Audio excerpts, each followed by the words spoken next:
Onlayn orqali sizlar bilan muloqotda bo'layotganimizdan juda ham xursandmiz. Ko'pchilikni qiziqtirayotgan Injil, ya'ni muqaddas kitob Bibliya haqida to'liq ko'rib chiqamiz. Xudo sizlarni barakalasin. Ovoz eshitilyaptimi? Agar ovoz eshitilayotgan bo'lsa, bir qanaqadir menga bir belgi berib yuborsalaringiz. Assalomu alaykum. Ovoz bor. Juda ham yaxshi.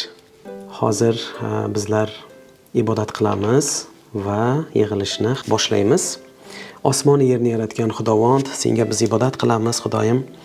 Rahmat, mana shunday ajoyib kun berding. Bugun yana seni bag'ringda va seni so'zlaringni birgalikda o'rganib, seni kaloming haqida suhbatlashishga zo'r imkoniyat bu, Xudoyim. Bu imkoniyatni faqat sen yaratib bera olasan, Xudoyim. Chunki sen xohlaysan har bir inson seni muqaddas so'zingni eshitib, muqaddas kalomingdan ruhiy oziqlanishini albatta sen xohlaysan, Xudoyim. O'sha uchun Xudojon bizlar bugungi yig'ilishimiz uchun sendan baraka so'raymiz.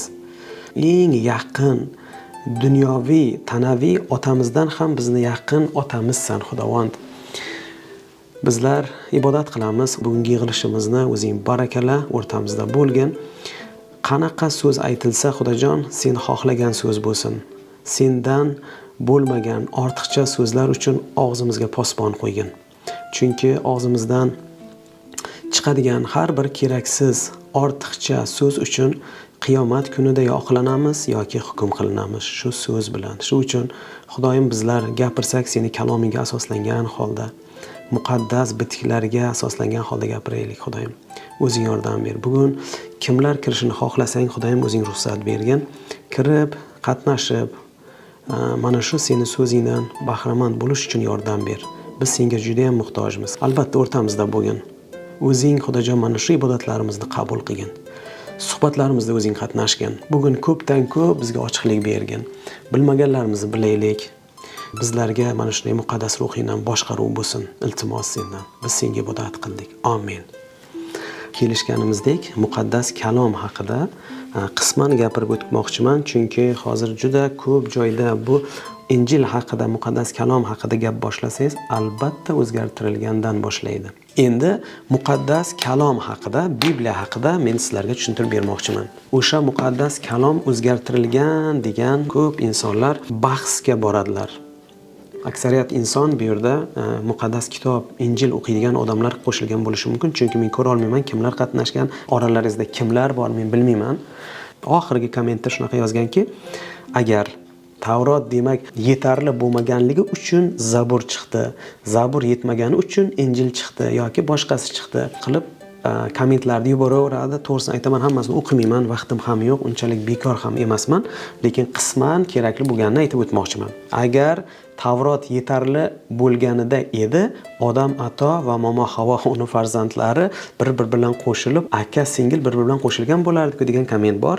Xullas, mavzuga qaytmoqchimanki, muqaddas kitob nima uchun Bibliya deb aytadi? Meni birinchi cho'chitgan narsa muqaddas kitobning nomi Bibliya meni cho'chitib qo'ygan. Bibliya deganda birdaniga men o'rislarni tushunganman. Monaqa krest toqib va imya Isus Xristos atesin degan odamlar tushunganman. Bibliya nomi. Lekin asta-asta bu narsani o'qib tushunganimdagina bu grek tilidan olingan bo'lib, Bibliya kitoblar to'plami degan ma'noni anglatar ekan. Keyinchalik o'sha lotin tilida ham Bibliya deb ataladi. Bu qo'rqinchli nom emas ekan. Buni bizlar o'qib anglamaganimcha bu menga faqat azob beradi. Bibliya desa doim ko'zimga shu sariq odamlar, bir qanaqadir xoch toqilgan kiyimlari ham bir g'alati degan narsalar tushunib yurganman. Bibliya degani kitoblar to'plami degan ma'noni bildirar ekan grek tilida. Nima uchun deganda, chunki muqaddas kitobning ichida 66 ta kitobdan iborat bo'lgan kitoblarning jamg'armasi bo'lganligi uchun biblioteka. O'sha uchun, lekin bu yagona degan ma'noni beradi. Bitta degan ma'noni bildiradi. Mana shuni butun jamg'armasi Bibliya deb aytgan. Bu biblioteka deb aytamiz-ku rus tilida. Yomon odamlarni tutib oladigan, odamlarni issiq-sovuq qiladigan yoki odamlarni gipnoz qiladigan kitob emas ekan bu. O'shandan 39 tasi eski ahd, 27 tasi yangi ahd kitoblar ekan. Eski ahd deganda miloddan oldin. Miloddan oldin degani bizni kalendarimiz boshlanadi Iso Masih tug'ilgan kundan keyingi yangi ahd, tug'ilishidan oldingi payg'ambarlar kitobi eski ahd deb aytiladi. Bularning hammasi Bibliya deb atalar ekan. Buni yozgan avtor 40 kishidan ortiq insonlar bu kitobni yozgan. To'g'risini aytaman, men Iso Masihga iymon keltirib, Bibliya o'qishimga turtki bo'lgan narsa mana shu narsalarni o'qib, anglab tushunganimdan keyin mana bu fikrlash doirasi salgina kengaygan. Lekin men buni tekshirganimdagina meni eng tortgan narsa, o'ziga jalb qilgan narsa Bibliyani men sizlarga aytmoqchi bo'lsam, 40 ta odam tarafidan, avtor, muallif tarafidan yozilgan kitob. Eng meni o'ziga tortgan narsa hammasi turli xil kasb egalari bo'lgan. Masalan, oddiy misol, birinchisi u podshoh tarafidan yozilgan kitob ham bor. Yana ikkinchisi dehqon ham bor, cho'pon ham bor ichida, doktor ham bor. Yana tarixchilar ham bor. Yana bu kitob eng qizig'ini aytadigan bo'lsak, 1500 yil davomida yozilgan kitob. Endi tasavvur qilib ko'ringlar, muqaddas kitob, Bibliya 1500 yil davomida yozilayotgan kitob bo'ladigan bo'lsa, lekin biri ikkinchisini umuman tanimaydi. Insonning umri necha yil yashaydi? O'sha paytlarda mayli 100 yil yashasin, masalanda, Muso payg'ambar o'sha paytlarda 100 dan oshib yashagan, to'g'rimi? O'sha paytda umri shuncha deb aytadigan bo'lsak, bir-birini tanimaydi. Lekin yozayotgan maktub umuman bir-biriga qarama-qarshi emas. Ana shu narsani o'qib men hayron qolganmanki, qoyil qolganmanki, bu haqiqatdan bu muqaddas kitob. Demak, bu Xudoning ruhidan ilhomlanib yozilgan muqaddas kalom ekan. Mana oddiy misol, agar ikkita yosh jo'ra bo'ladigan bo'lsa, bitta narsani ko'radi-yu, kelishib yozishi mumkin, lekin bular tanimaydi. Hatto ularning zamondoshi ham emas. O'sha uchun meni juda ham o'ziga tortgan narsa mana shu 40 kishi tarafidan yozilgan bo'lsa ham, lekin bir-birini umuman tanimaydi. Yana bularning kasblari, bularning hayot tarzi umuman boshqa. Biri podshoh bo'lsa, ikkinchisi cho'pon. Payg'ambarlar ham bor, hatto doktorlar bor. Bularning hammasi ham yahudiy emas. Masalan, 27 ta yangi ahdni yozgan avtorlarning ham hammasi yahudiylar ham emas. Masalan, ularning orasida doktor bor edi, ismi Luqo. U yahudiy bo'lmagan. Eng qizig'i, doktorlarni aldash oson emas. Ular oldin ko'radi, keyin ishonadi. Mana shu doktor aytayapti, Luka xushxabarini ochib o'qisalar aytayapti, men tekshirib, amin bo'lib, men senga yozayapman deb aytayapti. Bir-biriga umuman tanish bo'lmagan odam. Lekin agar bironta joyda bunaqa deb yozilgan, ikkinchi joyda bunaqa deb yozilgan bo'lib qolganda ham edi, men aytardim, mana noto'g'ri joy deb. Lekin bu kitobni o'qishni boshlaganimda men aybini topib, men bularga tushuntirib beraman. Men bunaqa narsalarni, mana shu xatolarini bularga men tasdiqlab beraman, isbot dalil qilib beraman degan maqsadda o'qishni boshlaganman. Lekin aksincha bo'lib chiqdi. Iso Masihning shogirdi ham xuddi shu narsani aytib beryapti. Men Iso Masihni anglay deb hamma narsani axlat deb hisobladim degan. Chunki u eng dono odam bo'lgan Havoriy Pavlus Iso Masihni shogirdlaridan biri. Endi ayol kishi yozganmi, erkak kishi yozganmi menga aniq emas. Agar Tavrot kuchli bo'lganda edi, nima uchun shunga bo'ysunib Qobil bilan Hobil bo'lgida o'z singlisiga uylanib, hozirgacha aka singilga uylanish mumkin edi-ku deydigan ozgina mantiqqa to'g'ri kelmaydigan savol bor. Bu juda ham soyoz savol. Agar biz bunday o'ylab qaraydigan bo'lsangiz, hali odam ato Momo Havo yaratilganda hali Tavrot yo'q edi. Tavrot Muso payg'ambar orqali berilgan va Muso payg'ambar yozgan uni. Zaburga keladigan bo'lsak, Zabur qonun emas, azizlar. Iltimos bir o'qib ko'ringlar, psalter deb aytadi. Zabur degani bu xonish, bu ibodat, bu kuy, bu din emas yoki bir qonun yo'q u yerda. Zaburda 150 ta sanosi bor. U yerda uni avtori Davud tarafdan, hatto Muso, Sulaymon, yana o'sha paytda Levitlarning o'g'li Quroq, Asaf tarafdan yozilgan Zabur. Bu yerda hech qanday qonun, bunaqi degan narsa yo'q. ishonmasa ochib o'qishlari mumkin. Zabur faqat ibodat. U yerda Davudni sanolar qo'shig'i, bu yerda hech qanday u yo'l yo'riq ko'rsatmayapti. Yana bir kommentda shunaqa narsa yozgan, o'sha narsani albatta aytib o'tmoqchi edim. Hozir zo'r fursat. O'sha fursatdan foydalanib aytib o'tmoqchimanki, Zabur yetarli bo'ladigan bo'lsa, nima uchun yana Injil chiqdi? Demak, har bir o'zini vaqti kelgancha bu kitob chiqadi. Bunaqa narsa yo'q. Tavrotni hozirgacha yevreylar o'qiydi, u kuchsiz bo'lib qolmagan. Shaxsan Tavrotda yozyapti, Tavrotdan hatto bitta nuqta o'chib yo'q bo'lishidan ko'ra yer osmon yo'q bo'lishi osonroqdir degan. O'sha uchun bilmasdan fikr chiqarib hukm qilishga shoshilmasimiz kerak azizlar. Chunki men shoshqaloqlik qilib ko'p xatoga uchrab, Masihning dushmani bo'lib yurganman. Lekin o'zimning hamma fikrlarim hech narsaga arzimas ekanligini anglab yetganman Masihning ilm ma'rifatini oldida. Chunki muqaddas kalom aytadi, barcha ilm ma'rifatning manbai Masihda pinhondir deb yozilgan. Shu uchun Injil bu hech qanday o'zgartirilmagan. Agar o'zgartirilgan deb aytsa,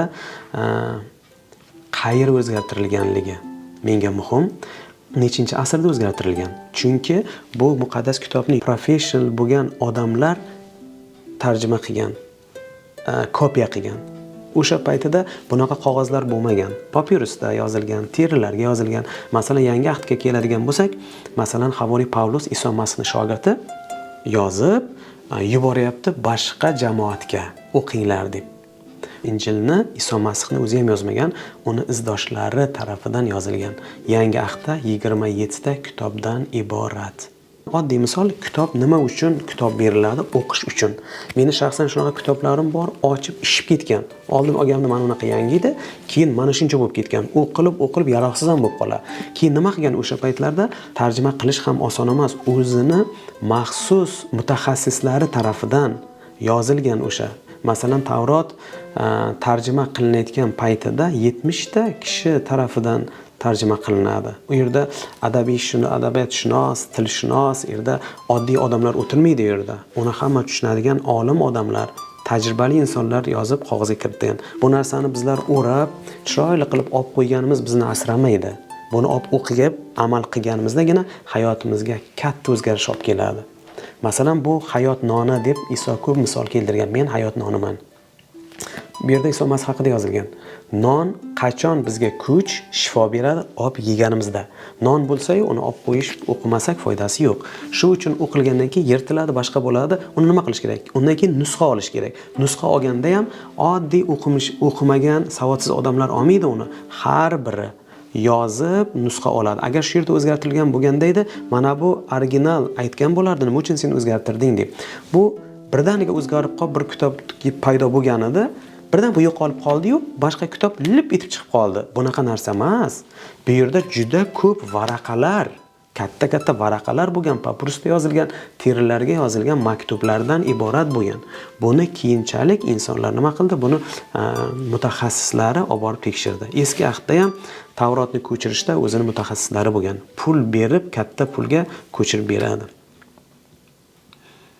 Bu hech qanday o'zgartirilgan desa-ki, qayeri o'zgartirilgan va qachon, nechinchi asrda o'zgartirilgan? Bu kelyapti-ku. Agar mana masalan meni vaqtimda bu o'zgartirilgan bo'lsa, meni vaqtimda hozir. Lekin agar bu boshqa nusxa chiqsa, men shaxsan qarshi chiqaman. Nima uchun bu yerda bunaqa yozilgan, bu yerda bunaqa yozilgan deb. Yangi ahd grek tilida yozilgan. Grek tilida, chunki o'sha paytida Rim imperiyasi juda qudratli davlat bo'lganligi uchun o'sha paytida Rim imperiyasi Rimda lotin tilida gapirilgan. O'sha paytlarda Aleksandr Makedonskiy jangchilari Yunon zabonida gapirganligi uchun qayerni bosib olsa, o'sha yerda o'zining madaniyatini, tilini qo'yib ketgan. Grek tilida gapiradigan insonlar juda ham ko'p bo'lgan. Ko'p insonlar grek tilini tushungan bo'lgan. O'sha uchun azizlarim, men demoqchi edimki, muqaddas kitob haqida ko'rona, bilib-bilmasdan, o'qimasdan turib xulosa chiqarish bu juda ham noto'g'ri narsa bo'ladi. Agar qaniydi bir mantiqiy bir bizlarga ko'rsatib bera olsa ekan, bizlar bemalol shu joyini kalomlar bilan asoslanib aytib bersak shu yerda deb. Albatta u yerda translation qilayotgan vaqtida, tarjima qilayotgan vaqtida u yerda oson emas bu narsani. Birinchi olib qaraydigan tap yozib taylamaydi. Birinchi ma'no oladi. So'zma-so'z oladi. Keyin kontekstga qarab tarjima qilinadi. Bu oson emas. Bu yerda turib o'zgartirilgan deb aytish juda ham katta xatolikka yo'l qo'ygan bo'lamiz. O'sha uchun bizda hozir oramizda Botir akamiz bor va men so'z bermoqchiman. Ozgina mana shu kalom haqida ozgina qo'shimcha qilsangiz.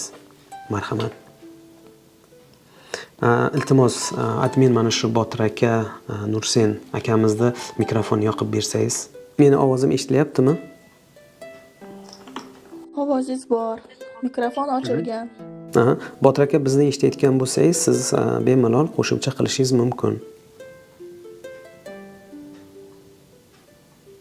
Agar kimdir mana shu mavzuga oid kimdir qo'shimcha qilmoqchi bo'lsa, bemalol bir 5 minut, 6-7 minutgacha qo'shimcha qilish mumkin, lekin iltimos qilaman, tartib bo'lsin, odob bo'lsin, bironta insonni shaxsiyatiga tegadigan yoki bunday hukm qilish bunaqa narsa bo'lmasin, chunki bahs bilan bizlar hech narsaga erisha olmaymiz. Hatto Iso Masih ham Meni do'stlar menda. Marhamat. Assalomu alaykum hammangizlarga. Aslonbey, pastor, rahmat. Yaxshi tushuntirdingiz. Muqaddas kitob borada. Meni eshitibsizlar? Ovozingiz yaxshi kelyapti, bemalol. Men sizlar bilan muqaddas kitobdan kabir oyatlarni paylaşmak istayman. 2-3 oyat. Bu Vahiy kitobi 22-bobdan. So'nggi kitob, Injilning eng so'nggi kitobida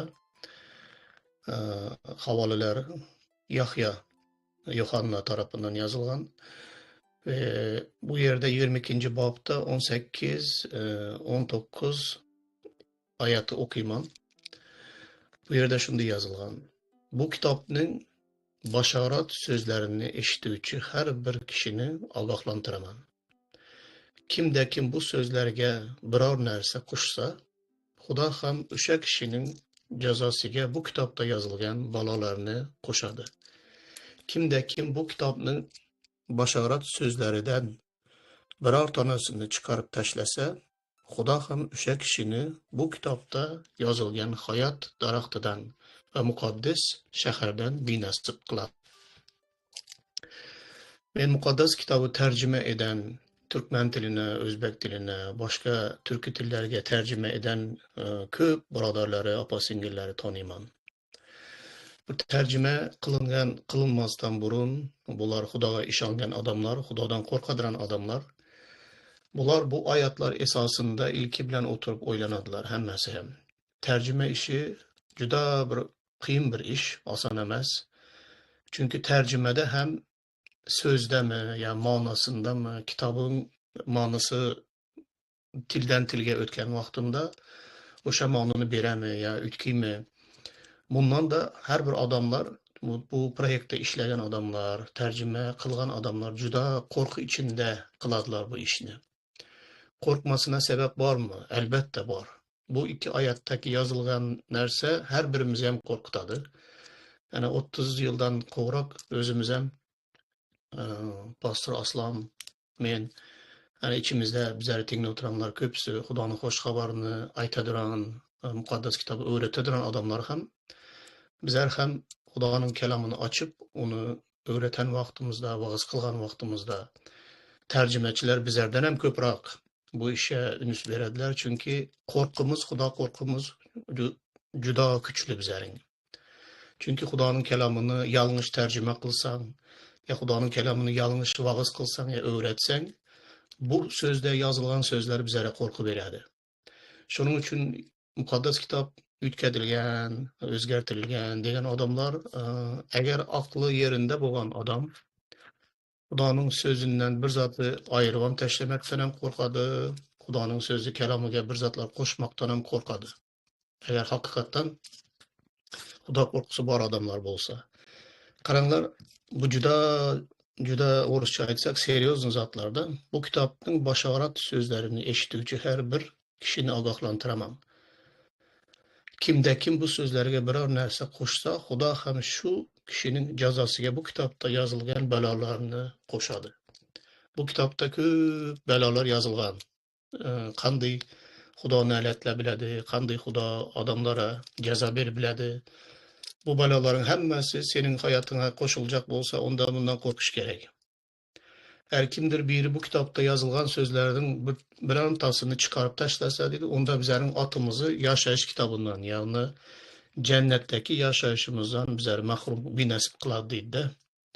Şunun için bu korku bilen yürüyen kişiler kandak etip Xudoning sözünü ütkedi bilediler. Kandak etip Xudoning sözünü öz bəxtbilinə görə ya öz istəyinə görə özlərti bilədilər. Bu mümkün emas deyəcəkman. Şu sözləri qoşmaq istədim. Botir aka, rahmat sizga. Yenə bir нәрsə aytsam bo'ladimi? Biroz Bemalol, ha? Aleyküm. Botir aka, bemalol. Ovozingiz yaxshi eshitilyapti.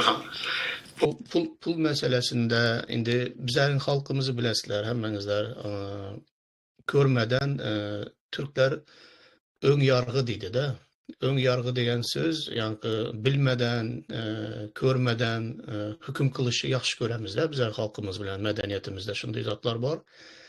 Yani okap görmeden özümüzce hüküm çıkaramız, ya tanımadan üstünden gepirip koyamız, gıybat kılıp göremiz.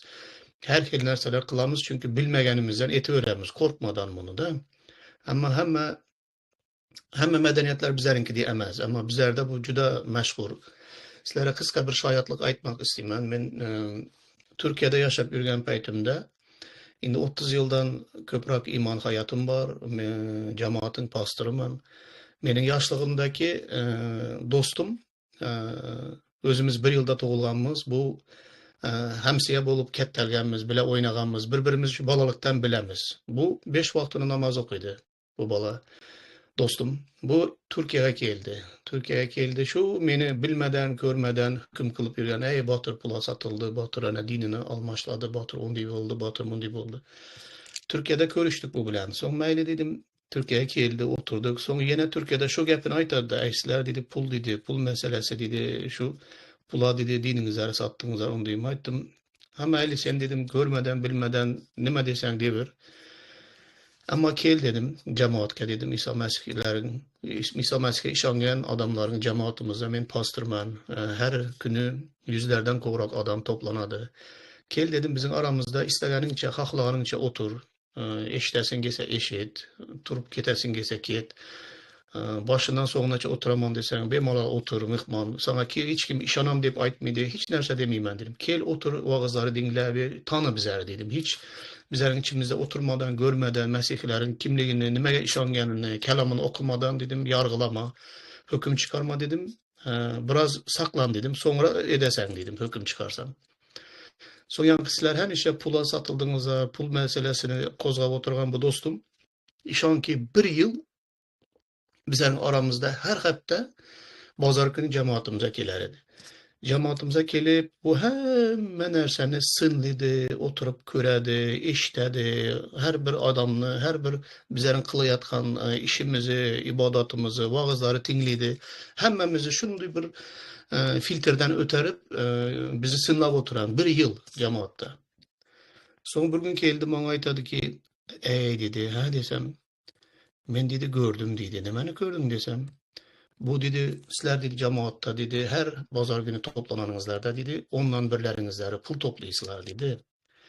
Şu pul toplagan vaxtımda dedi, hani menin bilen bile ağır işlerde işlep yürüyen erkekler dedi, hatırlar hemmesi, bunlar dedi şu nemege zıngan pullarını gördüm dedi. Biri dedi 100 lira, biri 50 lira dedi, taşla oturanını gördüm dedi. Yani pajertuvayını toplaganımızda, kurbanlık toplaganımızda. Sonra aytım gördün mü dedim, ha gördüm dedi. İndi gördün mü dedim, pul nereden geledi bizlerin içimizde, pul degen zat nime dedim. Ana şunday dedim, kaysı yurtta bolsa ya Mesih'e işanganlar özünün daramatından, aylıkından ondan birini berediler, ondan ikisini berediler. Şunda edip cemaatta pul var dedim. Ha, indi bildim dedi pul nereden gelen dedi. İndi ben sana aytayım dedim. Do'stim, meni eshit yaxshi dedim. Masihiylik dedim, musulmon dinidan dedim 600 yil o'zal bor edi dedim. Musulmon dini dedim 600 yildan so'ng, masihiylikdan so'ng paydo bo'ldi dedim. Sen ana 5 vaqtda namoz o'qisang, jamiga ketasan dedim. Jamida dedim har hafta borganingda dedim zakot berasizlar dedim. Jamida ham pul to'planadi, to'g'rimi dedim. To'g'ri. Har yurtdan, Turkiyaga keldim, Turkiyada ham qiladilar, Turkmanistonda hamma yerda ham qiladilar. Ha, to'g'ri, to'g'ri. Nima ishlasizlar shu to'planan pullarni? Dedi, ana imomga dedi oylik beramiz, jamining ichindagi har bir narsani shu pullardan ulanamiz, aytamiz. Men aytdim, yaxshi debsan dedim. Unda sizlarning ichingizlarda ham pul borki dedim. Musulmonlar içinde ham pul ham bor, jamida pul ham to'playsizlar dedim. Xayr hasobat ishlarini ham etasizlar, g'ariblarga ko'mak ham etasizlar, uni etasizlar, bor dedim. Ha, sizlar etsangizlar bu halol to'g'ri dedim. Masihiy jamoatlar etsa dedim, bular noto'g'ri bo'ladimi dedim. Aslında dedim bu prinsip, yani pul to'planishi, qurbonlik berishi, jamoatdagi har bir ishongan o'zining oyligidan ondan birini berish dedim. Eski ahdda, Tavratda ham bor edi dedim. Mesihlarda ham bor dedim, jamoatda bu qilinadi dedim. Ana pul dedim hech kimga osmondan osilib tushmaydi ya Masihga iymon edani uchun Amerikada bo'l, Yevropada bo'l, sana hukumat sana men Masihga inanan uchun deb pul berib o'tirmaydi. Bizlar ham osmondan tushmaydi dedim. Jamoatda pul bor, havo bor. Ama bu pulu dedim imonlilar toplaydi dedim. Bunun hiçbir hatası, hiçbir günahı, hiçbir ayıbı yok onun dedim. Hamma dinlerde ham, ishonchlarda ham bor bu dedim. Bu normal zot dedim. Shuning uchun görmeden, bilmeden hukm qilma dedim-da. Yanqi tavba qilib, endi men hech sizlar hukm qilmayman deb bir yildan so'ng yana qaytib mamlakatga uyina ketdi. So'ng mollalarning to'plumida o'tirgan vaqtimda yanqi ko'zi bilan ko'rib, qulog'i bilan eshitib kelgan do'stim hammaning içinde turib aytan, ulara hech yerda ham osmondan pul yog'maydi, men ko'rib keldim. Iymonlilar o'zlari o'z kissasidan to'plab Xudoga deb beradilar ekan deb, ana shunday deb ko'zi ochildi. Shuning uchun ko'rmadan, bilmadan bizlar hukm qiladigan odamlar ham biroz ko'zlarini kattaroq ochib ko'rsalar, bu hukmni to'xtatadilar deb o'ylayman-da. Rahmat. Albatta bu Tavrotda ham bor, hamma joyda bor. Bu to'planish kerak. Xudovand o'zi aytgan, agar Xudoni uyga kelsalaring, quruq qo'l bilan kelmanglar degan joylari bor. Bu olish degani emas-ku. Bu berish degani biz osmonda yig'amiz degani. Bu biz uchun foydalanishimiz uchun emas-ku. Yaxshi, rahmat. Bugun qatnashgan barcha birodarlar, opa-singillar, borlaringizga shukr.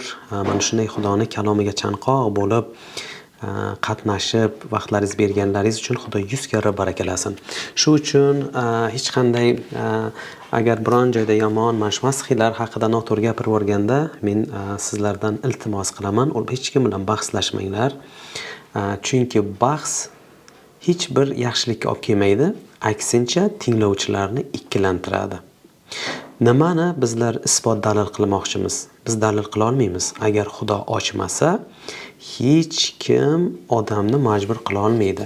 Yana bir narsani aytmoqchimanki, bu bizlar e'tiqod qiladigan Xudoga e'tiqodimiz bu hech qachon majburiyat emas. Bu tanlov. Esimizdan chiqarmaylik. Buni hech kim majburlab o'tkaza olmaydi. Xudo hatto o'zi aytayapti, mana senga o'lim, mana senga hayot. Buni biz tanlov qilishimiz kerak. Biz uchun Xudo tanlab bermaydi. Yana hech kim ona qornidan iymonlik bo'lib tug'ilmaydi. Menga shaxsan xat yozgan ekan, menga bir kishi yubordi, sizga komment yozgan ekan dedi. O'qib qarasam shunaqa deb yozgan. Siz tug'ilganda kim bo'lib tug'iluvdingiz dedi. Bu juda ham mantiqsiz savol. Juda ham soya savollar beradiki, men o'zim keyin xafa bo'laman. Shunchalik ham bizning fikrlarimiz shunaqa fikrlaydigan odamlarmi bizlar? Hech kim tug'ilgan paytida Masihiy yoki boshqa din vakili bo'lib tug'ilmaydi. Inson bo'lib tug'iladi. Qachon aqli yetib, o'ng qo'li bilan chap qo'lini ajrata oladigan aql kelgandan keyin insonning o'zi tanlov bilan tanlaydi. Meni ota-bobolarim xristian bo'lsa, men xristian bo'lishim kerak ekan degan narsa umuman noto'g'ri. Bu Xudo ham bunaqa majburlamaydi. Bu ota-bobolardan kelayotgan meros emas. Iymon degani Xudodan keladi. Ko'rinmaydigan narsaning mujassamlanishi, haqiqatga bo'ysunish iymon deyiladi. Majburiyat yo'q bu yerda. O'sha uchun meni javobim o'zini aqlini anglab yetadigandan keyin o'zi tanlov qiladi. Hech kim tug'ilgan paytida yoki bu din yoki bu din bo'lib tug'ilmaydi. Shunaqa insonlar bor, masihiy insonlar bor. Masihiy oilada tug'ilgan, lekin Xudoga ishonmasligi ham mumkin. Endi bu degani otasini ishonganligi uchun buni hisob deb o'tkazib yubormaydi. Yoki meni ko'zim qora, qoshim qora, men smugl rang bo'lganligim uchun demak men bu dinga yaqinroqman, bu din bo'lishim kerak degan narsa emas. Bu aslida men aytadigan bo'lsak, din insonga najot bermaydi. Iymon insonni qutqaradi. Ibrohim payg'ambar Xudoga ishondi va shu tariqa oqlandi deb yozilgan. Ibrohim payg'ambar bironta dinda emas edi. Hali din degan narsa yo'q edi. Lekin Ibrohim bugungacha tirik. Chunki Xudo aytadi, men Ibrohim, Ishoq va Yoqubning Xudosiman deb aytgan. Nima uchun? Chunki ular o'lgan emas, ular tirik. Tirik bo'lgani uchun Xudo tiriklarning Xudosi ekan, o'liklarning emas. O'lsa nima bo'ladi? O'lsa qayga qo'yiladi? Bizlar hozir yer yuzida hal qilamiz qayerga borishimiz kerakligini. Men bugun tirikmanmi? Hayotimni osmon bilan, abadiyot bilan to'g'ri yo'lga qo'yib olishim kerak. Xudo bilan aloqani yer yuzida tiklashim kerak. Mana shu yer yuzida menda imkoniyat bor.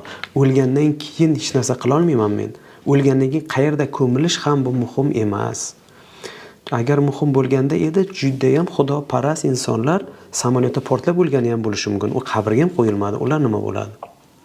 Kemalarda oqib ketishi mumkin. Pojar bo'lib yonib ketishi mumkin. Bu muhim emas qanaqa o'lish. Eng asosiy shu o'lgancha bo'lgan hayotimiz muhim. Shuni paydo bo'laylik. Xudo bizga shuni aytayapti. Tiriklikda imkon bor. Keyin nima bo'ladi qiziq emas. U tana bu kiyim xuddi ko'ylakday. Buni yechaman, qolib ketdi. Lekin oxiratda Iso kelgandan keyin uni tiriltiradi. Ulug'vor tanada aylanamiz, qayta tirilish bo'ladi. Lekin bu qayerda ko'miladi, ko'milmasligi ham mumkin. Aytib bu hech kim kafolat bera olmaydi. Bu o'lsa, buni o'ligini qayerga ko'madi? Kim joy? Nimani bundan ham muhim narsa bor yer yuzida. Bugun muhimini o'ylaylik, muhimini paydo bo'laylik azizlarim. Shu uchun iltimos hech kim bilan bahslashmanglar. Men sizlarga aytmoqchimanki, komment yozgan taqdirda ham meni o'rnimdan sizlar javob bermanglar, iltimos. Chunki critical thinking degan so'z bor ingliz tilida, bu tanqid bizni o'stiradi. Agar deydi muqaddas kalom aytadi, kim siz haqingizda faqat xo'sh gapirsa holingga voy. Chunki soxta payg'ambarlarga ham deydi shu yo'lni ravo ko'rganlar degan. Men tufayli sizlarni haqorat qilganda baxtlisizlar, xursand bo'linglar. Yana aytaman, xursand bo'linglar. Nima uchun? Osmonda mukofot bor. Bugun men odamlar men haqimda nima deb o'ylaydi, bu muhim emas. Xudo men haqimda nima o'ylaydi, o'sha muhim. Bugun odamlarning yaxshi gapi ham menga muhim emas. Xudoni kalomi men uchun muhim. Xudo nima deyapti, shuni paydo bo'laylik. Odamzod juda qisqa vaqtda yashaydi, odam juda ham zaif. Chunki agar men hozir bironta odamga umid bog'lasam, erta u odam qariydi, mujmayadi, kuchdan qoladi. Bu dabdaba gaplar, qo'rqin bosimini gapirayotgan gaplar o'sha ketdi. Unga umid bog'laganim uchun men ham hayotim puch bo'ladi. Shu uchun Xudovand aytadi, insonga umid bog'lagan kishi la'nati bo'lsin degan. Shahzodalarga umid bog'lagandan ko'ra Xudodan madad so'rash yaxshiroqdir. Bizlar shu uchun umidimiz, bizlarni maqsadimiz faqat Xudo bilan birga bo'laylik. Agar deydi, insonlar sizlarga qanday muomala qilishini xohlasalaringiz, sizlar ham ular bilan shunday muomalada bo'linglar deb aytgan. Hukm qilmanglar deydi, mahkum bo'lmaysizlar deb aytgan. Haqoratlamang, haqoratlanmaysiz. Ayblamang, ayblanmaysiz. Mana shu kalomni mahkam ushlab olaylik. Bugun inson nima eksa, o'shani o'radi.